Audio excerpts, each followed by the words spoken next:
I love this business and I won't lie to you about it. Here is service accommodation, the pros, the cons, and the kingdom angle that no one really talks about. This is Hello Misola and you're welcome to another episode. We are going to be talking about service accommodation, but let us read today's letter. It is, Hello Misola, I am interested in starting a service accommodation business.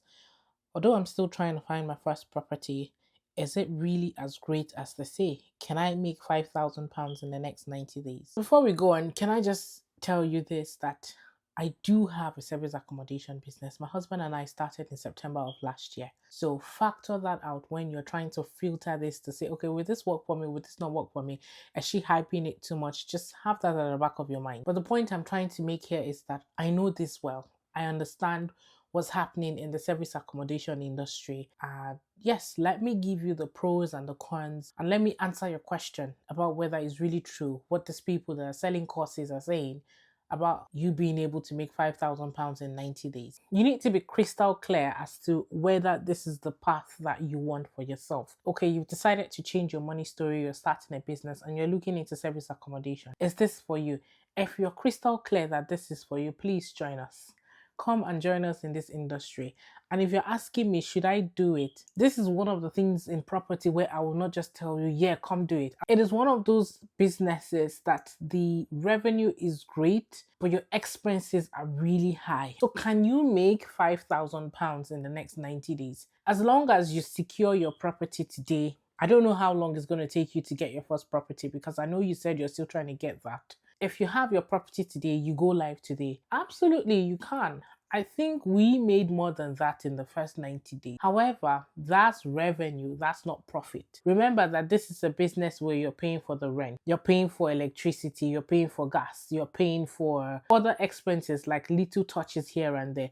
So your profit is not 5,000. Especially if you have one property, you would make a profit. So that's my own perspective. That's my opinion. Now that is out of the way, let us talk about this from a kingdom perspective. You already have a desire. It's already something that you're thinking about, and that's why you're attracted to this video. You know that it's something you're looking into, you're researching, and you're wondering if you should go ahead and get started and secure your first property. So let us look at this, the kingdom perspective, from another angle. And the scripture that I want us to look at today is Psalm chapter 1. So I am not saying start a service accommodation, don't start a service accommodation.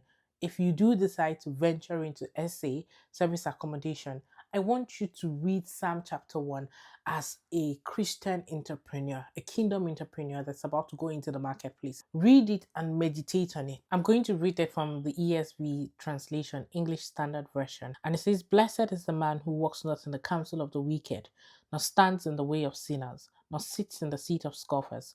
But his delight is in the law of the Lord, and on his law meditates day and night. He is like a tree planted by the streams of water that yields its fruit in its season, and its leaf does not wither. In all that he does, he prospers. The wicked are not so, but are like chaff that the wind drives away. Therefore, the wicked will not stand in the judgment, not sinners in the congregation of the righteous. For the Lord knows the way of the righteous, but the way of the wicked will perish." As unrelated as you think it might sound, you're about to venture into the industry, the marketplace. As an organization, I want you to go by Psalms chapter 1. You have to be kind. Do not sit with the scoffers. Do not feel like you know it all. Meditate on this, and whatever you get from this chapter, just run with it. Yesterday, we spoke about being financially free, and I gave Deuteronomy chapter 8. So you might as well go and read that chapter, but meditate on Psalm chapter 1. Use this chapter to form your core values as a business. Let's move on to the practical steps, the practical strategies for service accommodation. Step number 1, you have to fix your mindset. If you're about to start a service accommodation business and you feel like, oh, it's going to be very difficult for me to find my first properties, the landlords are saying no, there's a problem somewhere. You feel like, oh, I have to speak to 150 people before I get my first property, there's a problem somewhere. Am I saying that that's not going to happen? No, that's not what I'm saying. As a matter of fact, those are some people's realities today. They keep hearing no after no after no after no. But what I'm trying to tell you is that you are redeemed, and let the redeemed of the Lord say so. Have it at the back of your mind that whatever it is you say, whatever it is you prophesy, that this is how it's going to go for you, it's how it's going to go for you. Should I maybe tell you how we secured our first property? I didn't have to make 100 calls. We didn't have to speak to estate agents who were making fun of us. We didn't have to do all of those things. I'm not saying those things are bad. All I'm saying is, do not allow the narrative of people who are already in the business somehow is going to work out for you. That's the way it worked out for someone. That's that person's story. What is your own story? How is it going to work out for you? What I'm trying to say here is network, speak to people, have it at the back of your mind that you can shape the narrative. You can decide how it works out and how it turns out for you. Well, we're talking about mindset. That is how it even works out for you. If you fix your mindset and you understand that this business is not just you that is doing it, running this business with God, then you know that if I speak to 100 people, that's not enough reason to give up. All that matters is that you landed your first one. So don't give up. Number two, I want you to understand that when we say I'm going into service accommodation business, there's always that misconception that you're in a property business. You are, yes, technically in the property business, especially if you learn a lot about property and then maybe you intend to like buy the units yourself and all of that. Really and truly, you're in the hospitality business. So you're kind of in between. Don't just think that you're in the property sector. You're just trying to start a business so that you can save up to buy your own properties. Going to have to take into consideration the guest experience. How can I make sure that I deliver the best guest experience so that they keep coming again and again? 3, you need to network like your life depends on it. Well, not your life, your business depends on it. That's where you find people. I don't even know the specific networking events that you go for. I don't want you to limit it to property. I want you to be open to talking to any and everyone about your business. We had literally not started.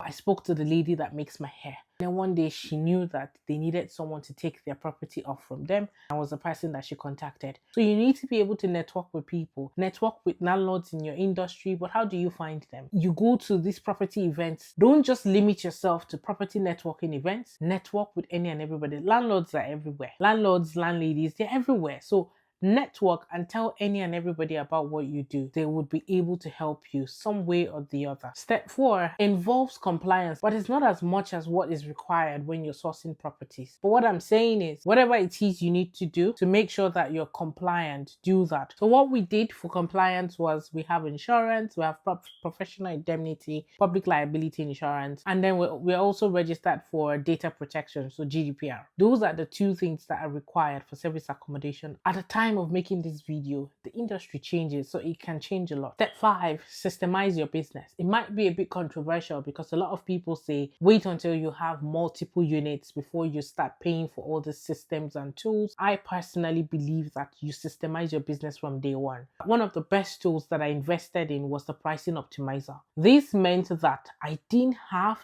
to be trying to fix the prices and change the prices myself. What that means now is that in the summertime, I would never have thought that the prices would be able to go up to £400 a night if I did not use my pricing optimizer. Because yeah, I was increasing the prices, but I didn't think I would take it up to, I didn't even think it was going to go up to 300. I wouldn't lie to you. So I'm like, how would I have even known there will be a day when a night will be what, £500 a night? I would never have thought about it. I wasn't thinking beyond September, October. But because I paid £15 to optimize my prices, it does that automatically. So somebody is booking for December of 2027. Don't know. I've taken that headache away from me, and it helps the property to be profitable so that you can cover up for the months where things are quiet. One of the good things would be able to find a way to keep your property busy without relying on Airbnb and Booking.com, especially in the quiet months, because I don't want to tell you what I've not done personally. I've heard that that's what you do. And I've heard people talk about it in the industry, still trying to figure out how it's done. I don't know about that just yet. And then my last point, step 6, is that you should be ethical, because as you progress in the industry,